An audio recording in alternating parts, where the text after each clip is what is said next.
प्रमोद गोस्वामी जी, अंकुर सक्सेना जी के तर्क में कितना दम है? मीना जी, ये बयान जो है इस पे 1 मिनट दे दीजिएगा।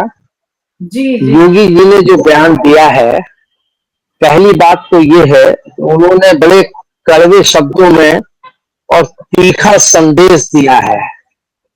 उन्होंने सीधी सी बात कही है कि ये कदमों में चलते नहीं, कदमों में चलाते हैं, कदमों में छुपाते हैं और मतलब सत्ता का गुलाम नहीं होता।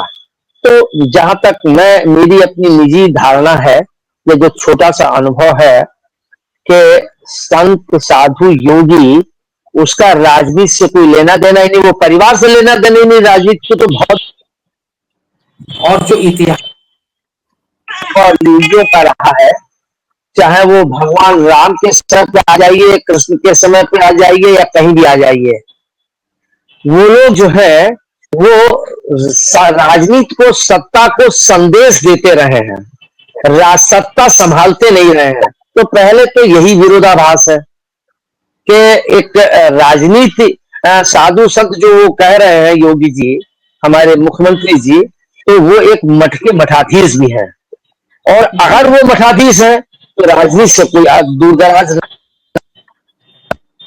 उनके लिए विपक्ष, सत्ता पक्ष भी उनके लिए है। तो एक तो यही मेरी समझ में नहीं आ रहा कि इसको किस रूप में देखा जाए। इसमें यहाँ बैठे विद्वान प्रवक्ता लोग समझे हैं कि संत को, साधु को आज तक कोई हो उदाहरण तो मुझे बता दीजिए। दूसरी बात यह है कि योगी जी साक्षी महाराज जैसे संत नहीं हैं। योगी जी अक्खड़ राजनीति में अगर आ गए हैं तो वो अपने टर्म्स एंड कंडीशंस पर चलते हैं और चलते आए हैं।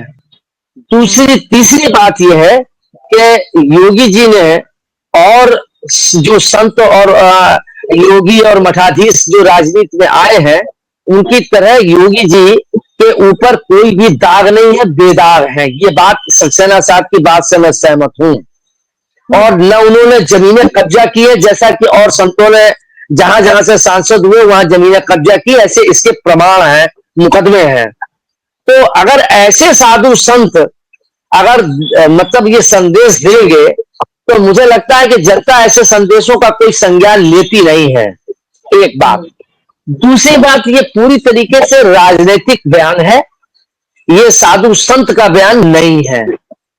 ये इसमें एक चुनौती भी है, इसमें धमकी भी है। इसमें जो 10 उपचुनाव होने जा रहे हैं उसमें पूरी तरीके से धर्म की राजनीति भी है, हिंदू मुस्लिम की भी राजनीति है।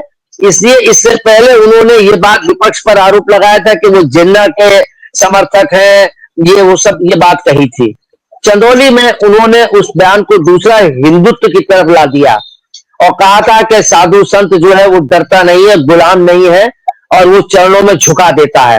तो ये पोलराइजेशन भी है 10 चुनाव को लेकर।